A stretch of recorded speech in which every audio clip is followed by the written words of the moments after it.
Hey, what's up, everybody? I'm gonna do a complimentary quad reaction, man. This complimentary quad is a mix of artists, man.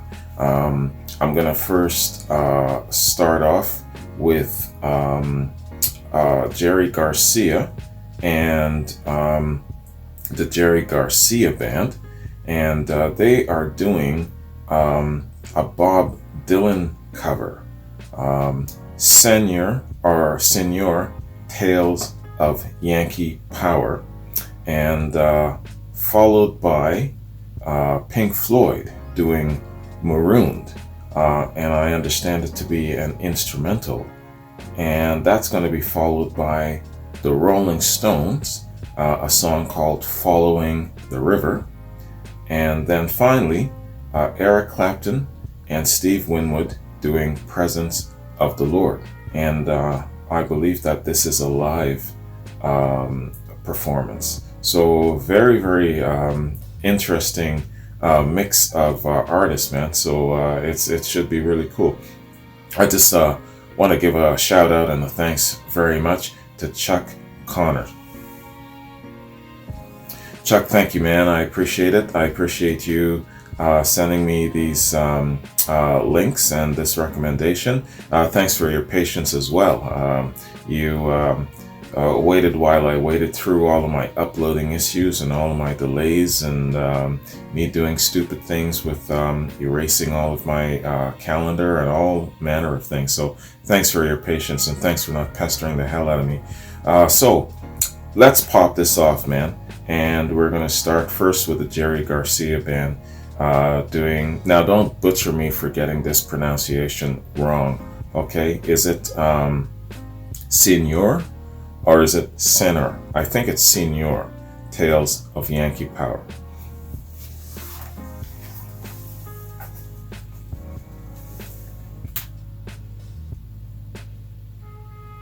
I'm just going to call it Tales of Yankee Power. Let's get it.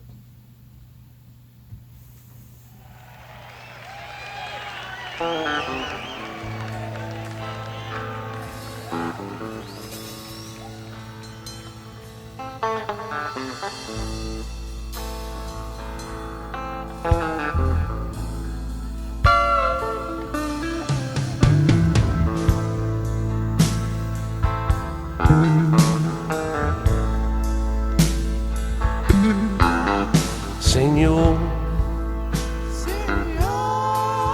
Senor, can you tell me where we're heading? Lincoln County Road, Armageddon. Seems like I've been down this road before. Is there any truth in that, Senor? Senor, Senor, do you know where she's hiding?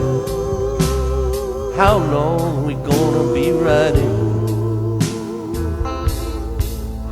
How long must I keep my eyes glued to the door?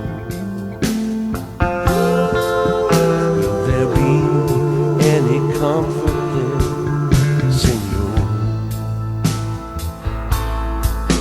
Is that wicked wind still blowing on that upper deck? Is that iron cross still hanging down from around? Is that marching band still playing in that vacant lot where she held me in her arms one time and said, forget me not?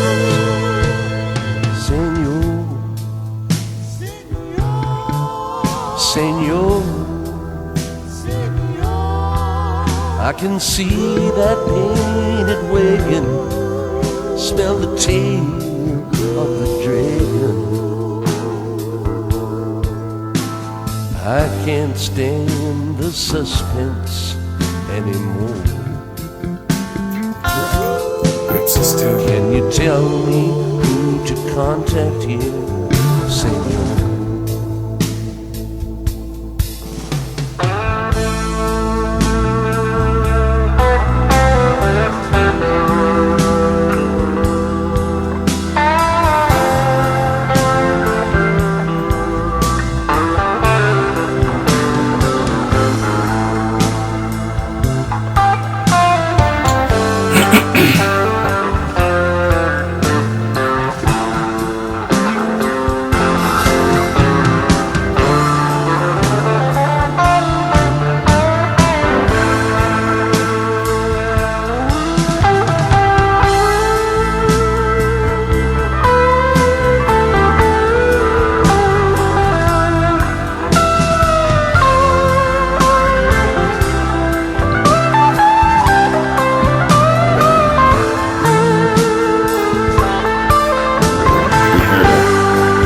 Soulfulness of the organ.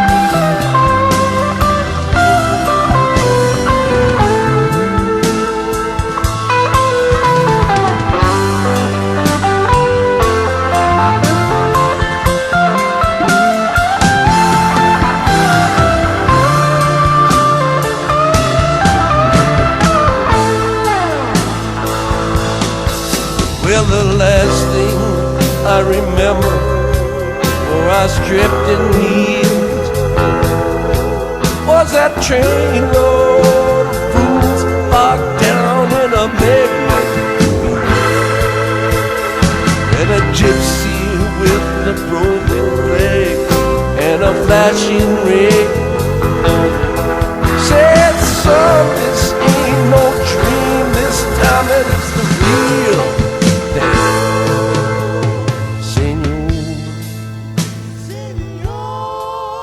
Senor, you know their hearts are hard as leather. Give me a minute, let me get it together. I just gotta pick myself up off the floor. I'm ready when you are, senor.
Let's disconnect these cables, overturn these tables.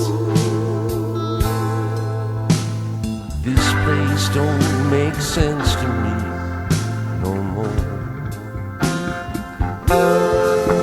Can you tell me what we're waiting for, senor?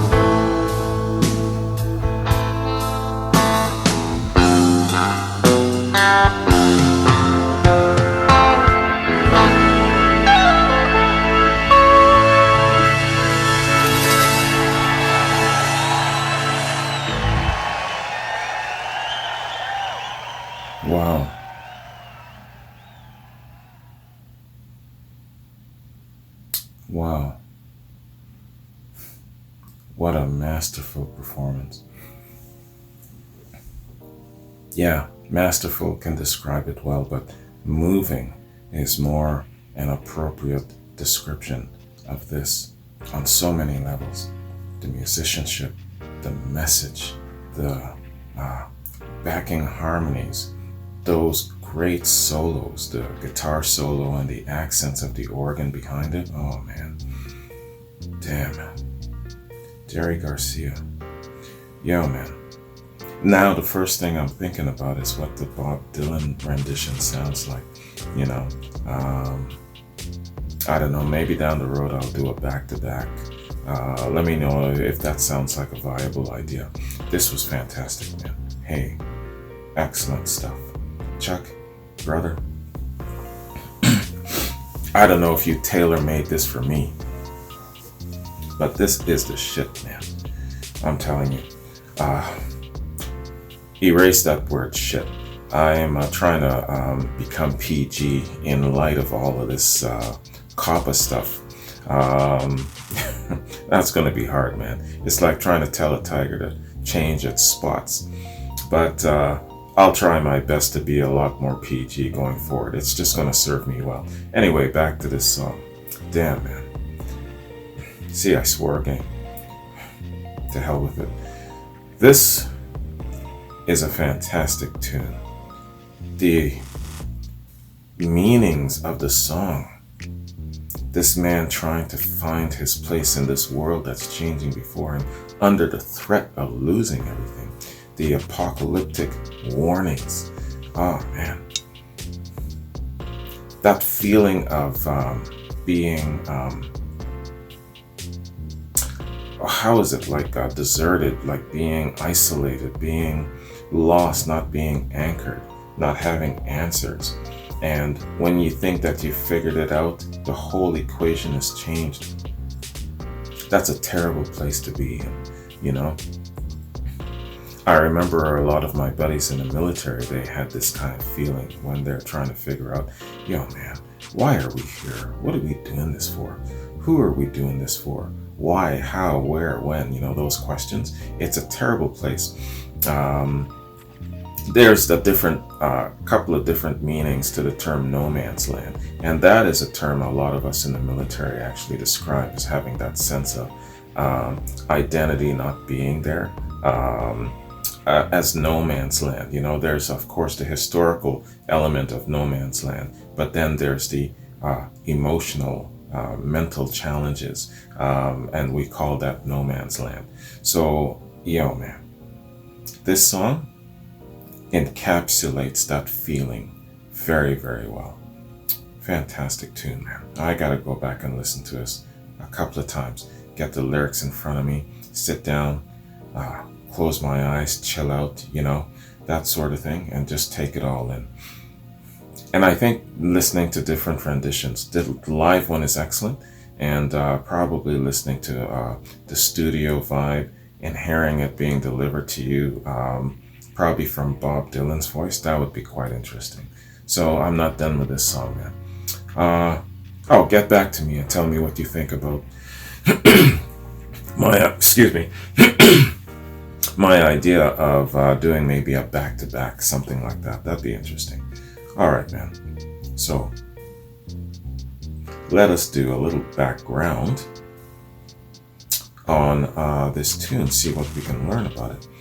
And what Chuck has done is preceding each tune here, he gives just a little short note about his feelings about it and a little historical. So, Gerry Garcia Band, Senor.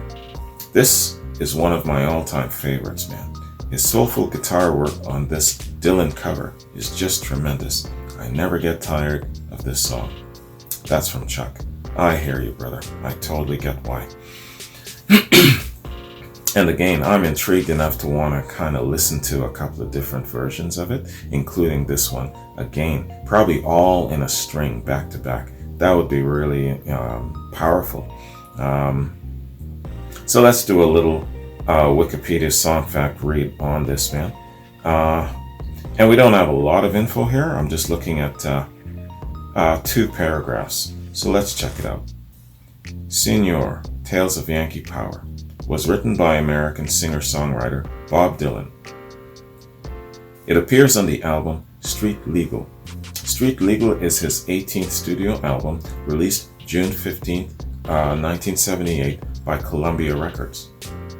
And Señor appears on the album Gerry Garcia Band. That's the name of the album. It's their second album and first live album. It was recorded in the spring and summer of 1990 at the Warfield in San Francisco. It was released by Arista Records as a 2-disc CD in August of '91. Critical reception. On AllMusic, Lindsay Planner said, quote, "The quartet is led by Gerry Garcia and features longtime Garcia associate John Conn on bass, Melvin Seals on keyboards, David Kemper on drums, and Gloria Jones on vocals, and Jackie LeBranch on vocals. The selections accurately image the wide spectrum of pop, R&B, rock, and soul covers Garcia and company played circa the late 80s and early 90s. Garcia's rush upon rush of incendiary fretworks equals the verve in practically any Grateful Dead rendering during the early 90s. However, the primary focus is divided between the superior choice of material and equally adroit execution. The initiation and initially curious alike will find much to enjoy and discover throughout Gerry Garcia's band." Unquote. And that's AllMusic, Lindsay Planner. That's a prereq to being a critic, I think. You gotta have the complex vocabulary, man. Alright, so I'm not done with this song. I gotta go back to it, man. But let's carry on and check out our second track, and that being Marooned by Pink Floyd.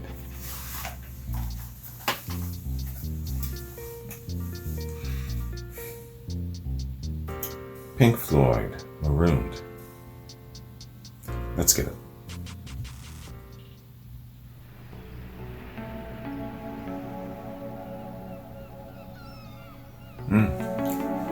Okay, it's a video.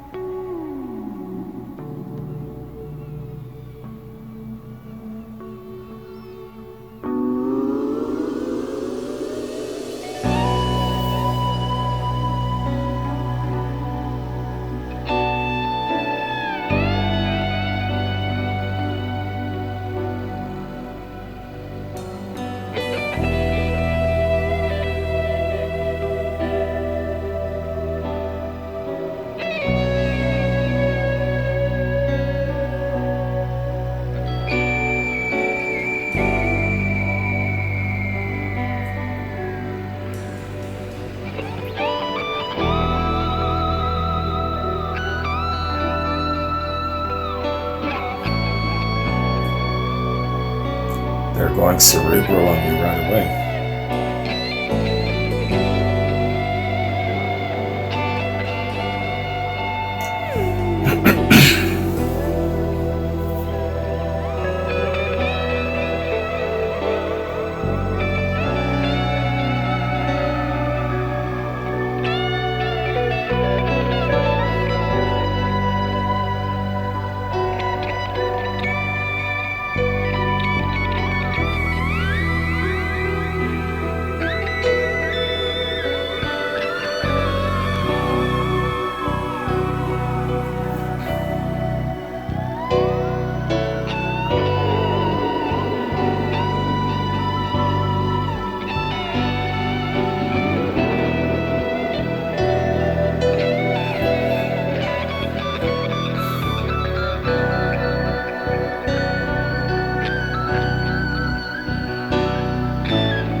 I love these long-ass intros. It makes you anticipate so much. Something epic is always coming.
That old guy reminds me of Galileo when he was exiled.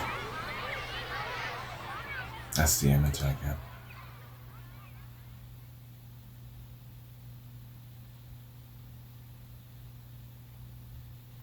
Wow, man.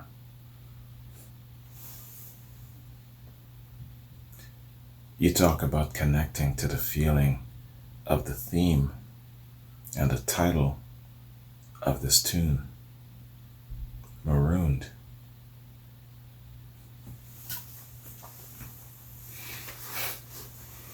You talk about the masters of the cerebral trip. Pink Floyd, man. You know, I really dropped the ball on Pink Floyd. I gotta get back on the horse and get back into Pink Floyd. I got spooked away when I got that copyright strike, Piper at the Gates, and I didn't do much with Pink Floyd after that. Right up until that point, I finished doing The Wall. Is it called The Final Cut, the album? After that, I know that it's a little bit more of Roger Waters, but a lot of folks have been telling me that, yeah, you know, you should really complete it, and by completing we mean the final cut, doing a full album reaction to that. Yeah, let me know what you think about that. Should I go forward and complete it, in a sense, you know, complete my Pink Floyd Odyssey? And I believe that it, in a way, wraps up with the final cut. Let me know if you think I should complete it. I feel a tad safer these days because I am uploading more so to Vimeo. And I'm not getting as many warnings and copyright issues. But at the same time, too, I should still be careful because it's on Vimeo. that I actually got the copyright strike. It was, I'm talking about Piper at the Gates. It was blocked on YouTube. Many times I tried, it was blocked. So then, of course, I defaulted and went to Piper's. I defaulted and went to Vimeo, and Piper's got blocked, and then I got a copyright strike on Vimeo. I was really, really surprised. A lot of you said that you were surprised as hell at that as well. And so that really, really made me cautious about Pink Floyd, because if I was going to get a strike on Vimeo, damn, then, I'm just not safe at all. So I'm treading very, very lightly, and it's still been within that year parameter, so I got to be careful with even Vimeo. So, but I do want to continue with Pink Floyd and finish off what I started. Let me know if you think I should proceed and finish off and go from there. So, let's do a little background, man, on Marooned, get a little info, and see how it came about, see what the motivation was. Let's read Chuck's note first. Chuck says, "This is the only song Pink Floyd ever won a Grammy for, and it's very well deserved. Again, one of my all-time favorites, man. Great music sitting on the beach with headphones in." That's Chuck. So let's do a little Wikipedia song fact read here. And two short paragraphs. Marooned is an instrumental track on Pink Floyd's 1994 album, The Division Bell. Writing and recording. The piece was written by Richard Wright and David Gilmour. It has sounds that describe the settings as an island, such as the sounds of seagulls and waves crashing on the shore. It was composed while jamming aboard the Astoria in early '93. David Gilmour has mentioned that, quote, "pretty much all of Marooned is improvised, and that he probably took 3 or 4 passes at it and took the best bits out of each." Critical reception. Stereogum opined that the instrumental stands out primarily as a song that sounds as much like Pink Floyd as anything on their mid-70s releases. The song roots itself to Gilmour's familiar, lonesome melodic guitar descants, treading themselves through the trademark mood setting and foundation of Mason's drum work and the invaluable Wright's keyboard deviations, unquote. Contrastingly, Vulture wrote that Marooned is how you feel listening to this pallid 5-minute and 30-second guitar solo, unquote. Yeah, you definitely can capture the mood of the title of the song. The instrumental won the Grammy Award for Best Rock Instrumental Performance at the 37th Annual Grammy Awards in '95. And so that is Song Fact Info on Marooned. Fantastic piece of work, man. These guys must be so proud of themselves, man. Just being able to create something like that without any words, without any vocal expression, just arresting your mind, capturing your imagination, going cerebral on you. That video was a decent piece of work as well, all of these different spots that you could draw from in the video and getting a visual idea. I like the idea of the old man, walking around the corners and you're just not catching up to him, and then finally there he is, immediately as he's sitting down and kind of writing and whatever. Tell me if you get this. I was thinking of Galileo when he was exiled, because they all thought that he was crazy about his physics and his mathematics. So, that kind of knowledge and just sharing that kind of knowledge was deemed to be very, very dangerous. So he was exiled. Oh, he's lucky he wasn't burned at the stake. Anyway, man. Yeah, Galileo Galilei. The Italian, is he a mathematician or a physicist, or both? I gotta go back into my history. Okay, man, so that was Marooned. That was excellent. That was beyond excellent. That was masterful. But it now begs the question. This was in '94. And I guess that most of Pink Floyd's best pieces of creative work is it fair to say that it was in their Roger Waters years, right up to the wall and maybe the final cut? The question is this: should I pursue Pink Floyd going beyond those years in a sense of full album reactions or maybe quads, that sort of thing? Let me know. Lead me, give me some guidance. Don't take me into remote areas, okay? Take me into areas that everybody will actually have an appreciation for, and not just one or two individuals.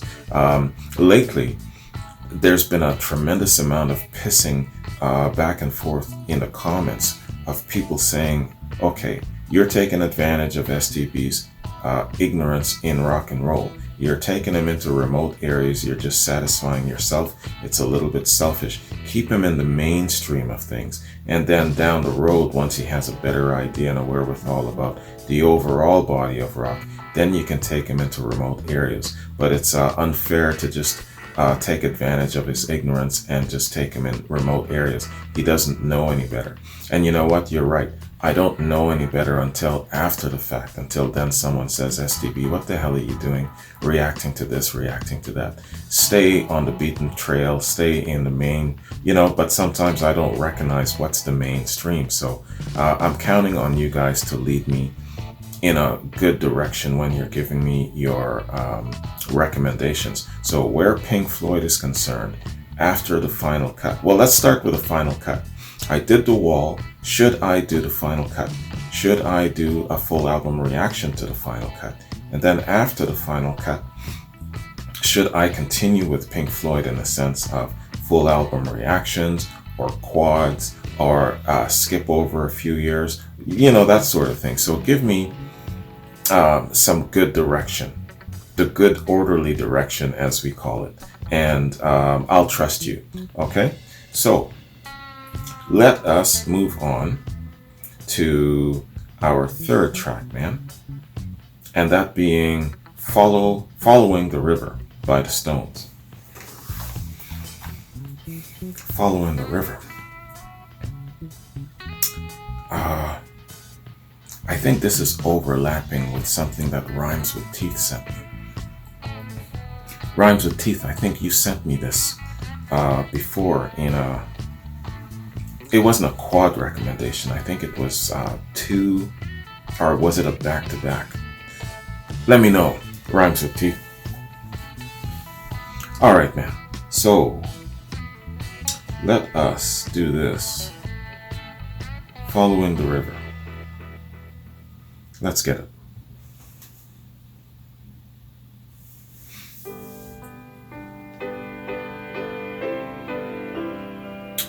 Another video.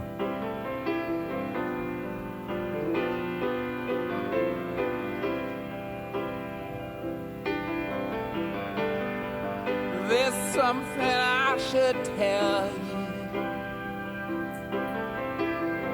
Why don't you sit there in that chair?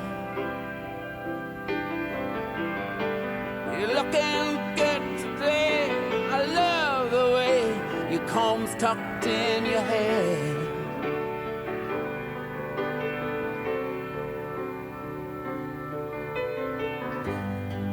My cards are on the table, but the drinks have run out. There's been some others in this room with me. We're really quite a crowd.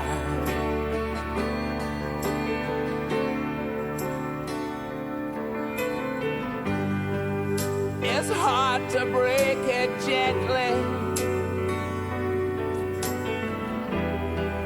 but I really thought it through.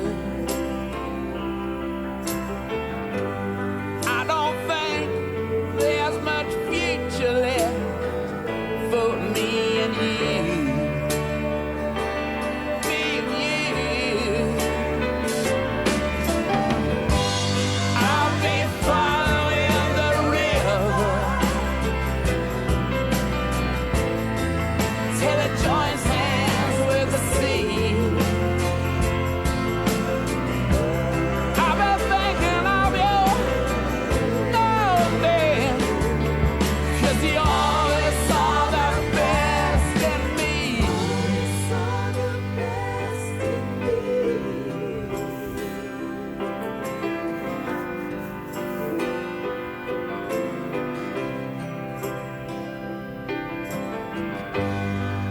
you'll probably forget me, and I'll fade back in the fall. Just a face, disappearing without trace. I'll be lost. I'll be lost. One day I'll hear some laughter in an out-of-town cafe. I'll be reaching for your number. I'll be calling out your name, calling out your name. I'll be following that river till it joins hands with the sea. I'll be thinking of you all the time, 'cause you always saw the best in me. I'll be following the river till it spills out in the sea. Well, I'll be thinking of you, Lord, then, 'cause you always saw the best, always saw the best of me.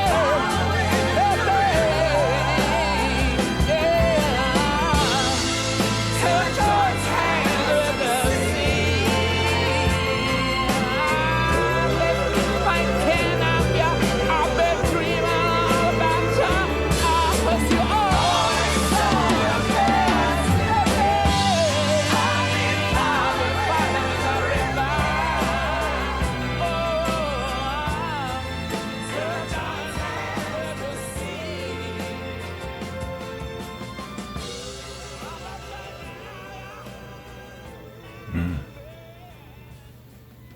Wow, man. What a great song. What a great song. Had so many thoughts. First off, some of that video footage, man. The paddle boats going up the Mississippi and Mardi Gras and all of that fantastic stuff. You guys have followed me for a while. Some of you, you'll probably know what I'm about to say. The top of my bucket list, the very, very top, is to take a Mississippi River boat cruise. And I am talking about the whole damn Mississippi. I'm going to start with the lower Mississippi, and then I'm going to hit the middle Mississippi, and then I'm going to hit the upper Mississippi. Probably 3 different tours, 3 different occasions, because it's very, very vast. To do the whole Mississippi where the riverboat cruises are concerned, it would take like 30 to 45 days straight, and that's too much even for a salty old sea dog like me. So I am going to start with the lower, do maybe a 7-day excursion, and then the middle a 5-day, and then the upper probably another 5 to 7 day. See all of that, man. Yeah, hit New Orleans, St. Louis, the Bayou. Just check out all of that great history, the Alamo, just all of it, man. It's just so chock full with history, and just being in that area, you know, you will really be able to feel all of that coming through. I got to do that before I die. That's the number one thing on top of my bucket list. All right, man, let's talk about the Stones. Wow, what a great song. What a fantastic tune. And besides, is it Angie or Daddy, You're a Fool to Cry? I haven't heard too many slower paced songs from the Stones. Oh no, now I'm thinking of another one, Waiting for a Friend. and Time Waits for No One. So yes, there's been a handful of them. But this one is very, very soulful. It's very personal. It really makes you take everything within and think very, very hard and question your life, your purpose, all of those things. You know what else I was thinking about? Because recently I was reading, it was a Led Zeppelin reaction. And I've spoken about it on 2 different Led Zeppelin occasions during Physical Graffiti. I can't remember what particular reaction it was now, but I remember reading a little bit about Robert Plant having a great, great love that came to him very early. And he had to decide to go with that love of his life that came to him very early in life, or put it aside, sacrifice it, and follow his dream and his vision and his goals. I think ultimately he chose to do the best thing. Maybe not the right thing, maybe not what he wanted, but he chose to do the best thing. And the best thing to do was to follow his goals, follow his vision, stick to it. Don't commit to any relationship, even if it's the right one, even if it's the love of your life, until you have accomplished your financial goals, until you have accomplished your quest in life, done the things that you need to do, and established yourself first before committing to any, even the love of your life. And I'm sure that at some point in his life, Robert's life, maybe a strong figure like his dad beat that into him, and he was preconditioned. And as I'm listening to Mick singing this, sitting his lady down and saying that it's the end for us, I'm following the river of his dreams, following the river of his path, where it's taken him. There's just so many different songs like that. I can think of Freebird. You know, if I stay here tomorrow, things won't be the same. I'm as free as a bird, and but you know what I'm trying to say. So those are the images that I was getting in my head as this song was playing out. Very, very well done. Great backing vocals and harmonies behind him. Yo, excellent tune. Damn, man, I gotta go back in time and see where this tune landed on the charts and what it did. But let's take a look, man. Let's take a read here. Sorry, I'm really going off and talking a hellacious amount. This, I am sure, is going to be my longest quad ever. And apologies for that, man. Alright. Rolling Stones. Let's do a read. First, let's read Chuck's note. This song was recorded for the Exile on Main Street album, but was left off because it was too long for radio play. They added it to the 40-year anniversary reissue in 2011. Fantastic blues song with an amazing choir backing it up. Oh, brother, you are right about that. Great choir. Alright, so here's our Wikipedia song fact info. Following the River appears on the album Exile on Main Street.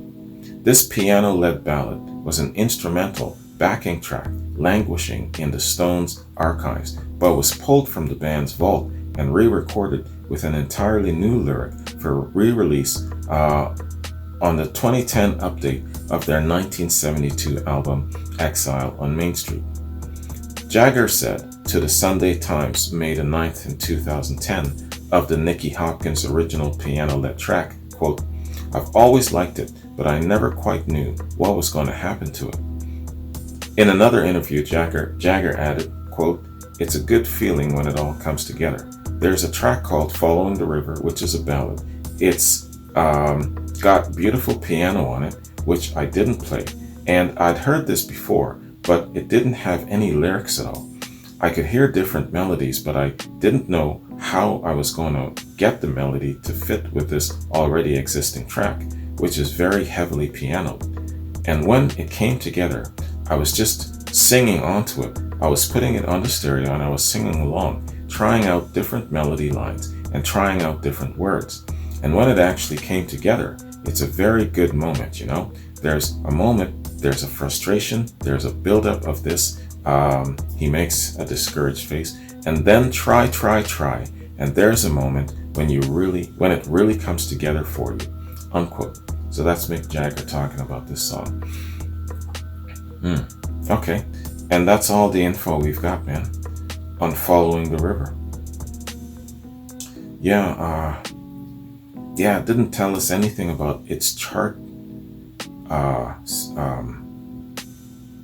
activity, how it did on the charts. I imagine it did very well, but maybe not, because it's longer than the typical radio play songs. So I wonder if this is a hidden gem. Let me know if you remember this song. Is it a hidden gem, or did it do well on the tracks? I'm thinking of Stairway to Heaven. Even though Stairway to Heaven is typically longer than most radio tracks, it's still done well. But mind you, I don't recall how Stairway to Heaven was received when it first got released. Did it have a hard time getting radio play at first? And now later on in its classic rock stage, now it's getting radio play despite the length. Did this song get the same treatment in the beginning, or is it actually a hidden gem? Let me know. Nothing here telling me anything to that effect. Alright, man. Let's bounce to our fourth and final, and that being Eric Clapton and Steve Winwood. This is Presence of the Lord.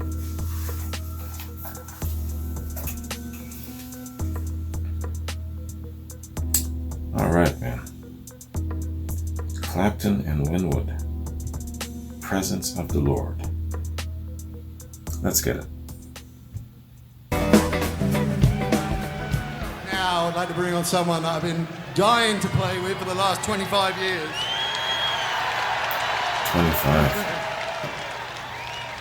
And it's finally come There to he pass. is. So please welcome Steve Winwood.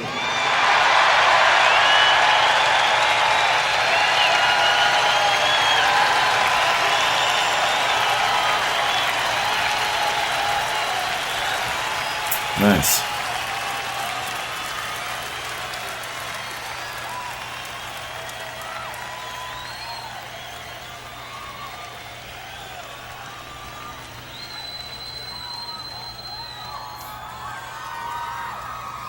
Happy crowd.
Of the Lord.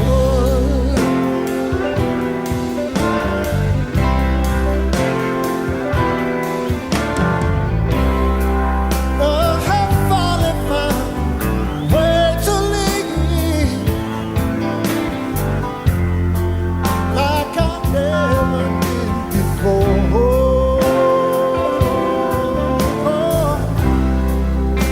And I know I don't have much to give.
so easy for him. It's like walking.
Sound like a call and response.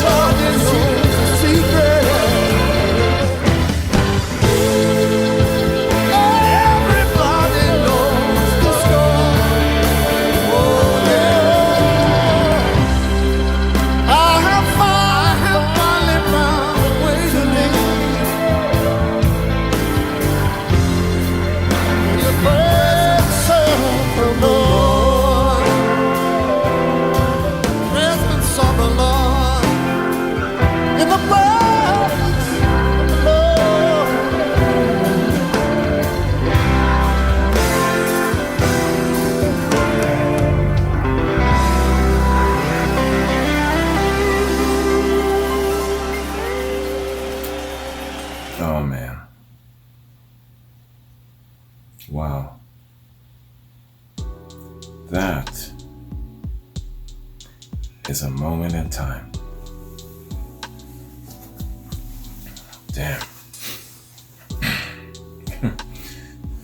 If you were to say, yo, STB, if we were to hang out, man, what would we do? Where would we go? You know? And I only got one answer. That is what we would be doing. That is where we would go. That is how we would spend an evening out. Yo, man. Fantastic. Two great legends. And Clapton and Winwood, they were together in Traffic. No. Clapton was in Cream. Winwood was in Traffic. And then they had a little Blind Faith. There's no way I was gonna let that escape me, man. Blind Faith. Clapton, Winwood, Ginger Baker. Oh my gosh, man. I can't remember who else was with them in Blind Faith. Don't slay me for this. But hey, it was Blind Faith. That's, they were together in Blind Faith. Yeah, fantastic, man. And these 25 years. So this was in 2009, and they hadn't jammed for 25 years. Damn, guys, what took you so long? And they were still always performing, but 25 years. That's a long time, man. Not to be jamming together with a fellow musician, a brother, so to speak, you know? That's too long. Anyway, hey, man, at least we got to see them, living legends, getting together. Wow. Talk about chills there. And another thing, too. I've only ever done one Steve Winwood reaction. A little bit of solo, a little bit of Traffic, a little bit, I believe there was one track from Blind Faith. I can't remember now if it was a triple or if it was a quad for Steve Winwood. But about 6 months ago, I did a Steve Winwood reaction. And Eric Clapton has been sprinkled throughout my reactions between Yardbirds and I don't know if I've ever done a solo Eric Clapton. I think I did cover an Eric Clapton solo. It was a live performance, part of a quad. And then, of course, Cream and Blind Faith. I can't remember what it was now. That I remember liking it very much, and there were two dueling voices. That's what I remember about the Blind Faith song. You guys will probably remember better than me, especially if it's your quad that I was reacting to. But I haven't covered a lot of Eric Clapton. And lately, in the last 2 months, Eric Clapton has been showing up, threatening the top 5 for Artist of the Month for the very first time. So maybe he's got a birthday coming up. Maybe he's got some sort of... and a Derek and the Dominoes. I did a Derek and the Dominoes quad. Eric Clapton with Dwayne again. So still not a lot of Eric Clapton, but he's been threatening the top 5 for Artist of the Month. And when you threaten the top 5 for Artist of the Month, that's a big deal, because that tells me that at some point in time you will be the Artist of the Month. And the votes for Eric Clapton, just like with Paul Rodgers, I'm assuming, I could be assuming wrong, that maybe it's for his solo works, whereas with Paul Rodgers it's probably more so for his Bad Company works. So but these are just my assumptions, and remember, they're ignorant assumptions. So I would just wanted to say that I haven't done enough Steve Winwood, and I haven't done enough Eric Clapton stuff. Yeah, there's just so much I have to do, man. You know, basically this channel, really, it's just the first year or two, it's just me. It's like a buffet. And you know, if you're wise, this is how you conduct yourself at a buffet. You go to the buffet, right? You get your plate and you take little bits. You assess the entire table and you take little bits of that buffet, right? You go down, you sit down, and you sample and you eat a little bit. And what it is that you identify that you like, you then go back to the buffet and then you load up. Right? And then you go back and you enjoy what you really like for the buffet. I'm treating rock and roll the same way. I'm just getting little tastes of everything. And then, of course, I'm going to circle back and do a little bit more of an in-depth analysis of certain things and that sort of thing. But, and this is what I'm doing with the first year or two of my channel, and then thereafter I'll get more into the deeper cuts and things like that. But a lot of people don't understand what I'm doing, why I'm doing it this way, how I'm conducting myself. And some people really get pissy with me about it. Hey man, you know, you should be doing this, you should be doing this. Well, this is what I'm doing, because I haven't grown up with rock and roll like you have. I don't have that great big picture, that all-encompassing understanding of rock like you've got, and you've got decades ahead of me. So that is why I'm doing it the way I'm doing it. I'm still in the buffet stage where I'm just sampling bits of everything, getting an impression, and then I'll go back later and get into a deeper analysis. Kind of like with what I'm doing with Zeppelin. I first got a taste from here and there, and then I realized that I have to really get in deep, and to do that I have to hit each album, each song. So ultimately down the road, with I guess a lot of the major successes in classic rock, I want to get in deep, you know, but for now I have to just do some sampling. So think of that buffet when you're asking, well, why isn't this guy reacting to this? Why isn't he doing more of this or this? Well, I'm still in the sampling of the buffet stage, just so you know. And see, I went off again. All right, man. Let's do a quick read here on this fantastic tune and the collaboration between Eric and Steve. So, let's read a quick note here first, though, from Chuck, man. Chuck says, this is from Clapton's 2008 Crossroads concert, and it's epic. It's the first time Clapton and Winwood had played together in 25 years. It also features Doyle Bramall II and Derek Trucks on guitar. Derek Trucks, yeah, from the Allman Brothers. I think we caught a quick glimpse of him. I got a flash of familiarity, but he wasn't wearing a hat. I believe Derek Trucks was the one who was mostly wearing the cowboy hat back in the day. Am I right? I gotta get to know the Allman Brothers, the individual people, and not just the band unified in their playing style. I gotta get to know the individuals too. All right, man. So let's do a quick read here. Presence of the Lord appears on the album Blind Faith. Blind Faith is the self-titled and only album by English rock supergroup Blind Faith, originally released in '69 on Polydor Records in the UK and Europe, and on Atlantic Records in the US. It topped the album charts in the UK, Canada, and US, and was listed at number 40 on the US Soul Albums chart. It has been certified platinum by the RIAA. Yeah, and it's just album information here rather than song facts. Reception.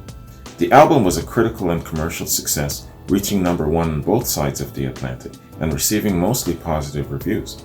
On a list by Rolling Stone of the 40 greatest one-album wonders, Blind Faith was at 14.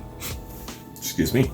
While songs such as Can't Find My Way Home and Presence of the Lord were described as incredible. Classic Rock Review spoke positively of the album, saying the critical acclaim it had received was well-deserved. Unquote. The German edition of Rolling Stone ranked the album as the 140th greatest of all time. Okay, and that is all the information we've got on the album and the song. And nothing spoken about this great collaboration of Clapton and Steve Winwood. So, okay, man, that's the information. Again, great song, great subject matter, a great song of encouragement, hope, and faith. Excellent tune.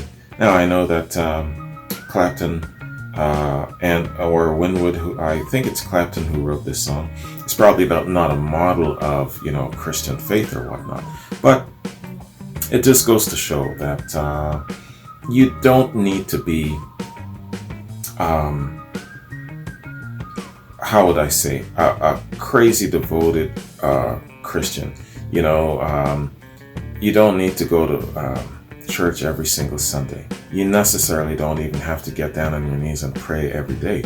But just goes to show here that he has an appreciation for the Lord and the presence of the Lord in his life, blessing him with his skills, blessing him with longevity, all of these different things. So I'm sure that if you were to put yourself into the mind of Eric Clapton, these are probably some of the thoughts and motivations that went into writing this song. Oh man, here's that visual I've got again, sitting down with Eric Clapton and asking him this question: what is it that brought about this particular song from your point of view, from your life? You're probably not a devoted Christian going to church every single day and all of this sort of thing, but of course you definitely have an appreciation and an acceptance of the Lord. So how did this come about? Well, and then I'll shut the hell up and just listen to him talk. I bet you it would be like a 10-minute explanation. I would never ever allow these rock stars these legends to just give me a 2 or 3 sentence answer. No way. It'll be a 10 to 15 minute explanation, and I'll just shut the hell up and just listen to what he's got to say. I get these visions in my head, man. Anyway, so that I believe that is probably what motivated Eric Clapton to write something like this. That's just my take on it. Great song though, fantastic song, and it can be applied and utilized by anyone who has a belief in the Lord. You can use it in a Christian circle. You know, the Christians can take it and they could sing it in their Sunday school, Sunday masses, or whatever it is. And you can just take it just like the way Eric and Steve did, and just sing it on a really nice platform. I believe this to be Madison Square Garden, you know, and it will apply everywhere because it's a classic and it's got that great rock signature, but it still has that powerful element of Christian faith and belief. Fantastic song, man. And another thing too, I got the album rankings, but I didn't get the song rankings. I only got the critics saying that Can't Find My Way Home and Presence of the Lord was described as incredible, but no rankings of the song, which is too bad. I'm imagine that I can find it on Google if I really want to. Anyways, man, hey, what does this song mean to you? How does it rank? I'm sure that it ranks very, very high on your list, being Chuck, but for everyone else, let me know what you think of this song and what it means to you. And I like the song mainly because it has a great crossing over. It's one of those bridge building kind of songs that can unify everyone on different sides of the fence, especially around the idea of being Christians and believers, you know? So great tune, fantastic tune. All right, man. I'm gonna scroll down here, man, and just check out my notes before I bounce. I'm sure that this reaction is well over an hour. All right, man. So I've got a couple of more quad reactions coming up. Cyrus, I believe you're next, and Lupiter, you're next. There's a couple of reactions coming up. John Hampton. I've got the Townspeople Rhymes with Teeth. I got Akachita. I've got a whole bunch of quads that I gotta jump on, but my time is coming up where I think I got 4 or 5 days left before I start my holidays, man. So I'm gonna be hitting the ground hard on my quads, and I'm gonna completely catch up. And then at the same time, I'm gonna be hitting the road hard with the Allman Brothers, and also finishing off my Steely Dan. So lots to do, but I'm gonna have a decent amount of time to do it. And I'm warning you right now, the Allman Brothers, I'm gonna hit that real hard. I mean, you're gonna have 2 reactions coming at you per day where it comes to these guys, because I want to get deep into their discography. I won't finish it all, but I'm gonna hit it really, really hard. So if you like the Allman Brothers Band, you're gonna like this month of December. If you don't like the Allman Brothers Band, you're gonna hate this month of December, because it's gonna be all up in your face, man. Anyway, that is my reaction. That is my quad reaction. Chuck, thanks very much, man. This was an excellent quad. Great grouping of songs, brother. You did great. I couldn't have done better myself with these selections, man. So thanks again. And what was I gonna say? Yeah, I had a note here, and it looks like it's been erased. Yo, I'm still having some trouble with my reactions calendar and things. I sometimes have something on the calendar, but no details on it. And I have a Rolling Stones listed for this week, but I don't know what songs, what reactions, what it entails. Anyway, I'm gonna have to go back to the drawing board and try to fill that blank in. But anyways, that's my quad reaction, man. Thank you very much again, Chuck. You guys have yourselves a great day. Get back to me in regards to some of those questions I asked you about the Stones, for example, what I should do in reference to Pink Floyd and things of that sort. And I'll definitely keep an open mind and go from there. I'll wait for your advice, man. So you guys have a great day, and I'll catch you in my next complimentary quad. Peace.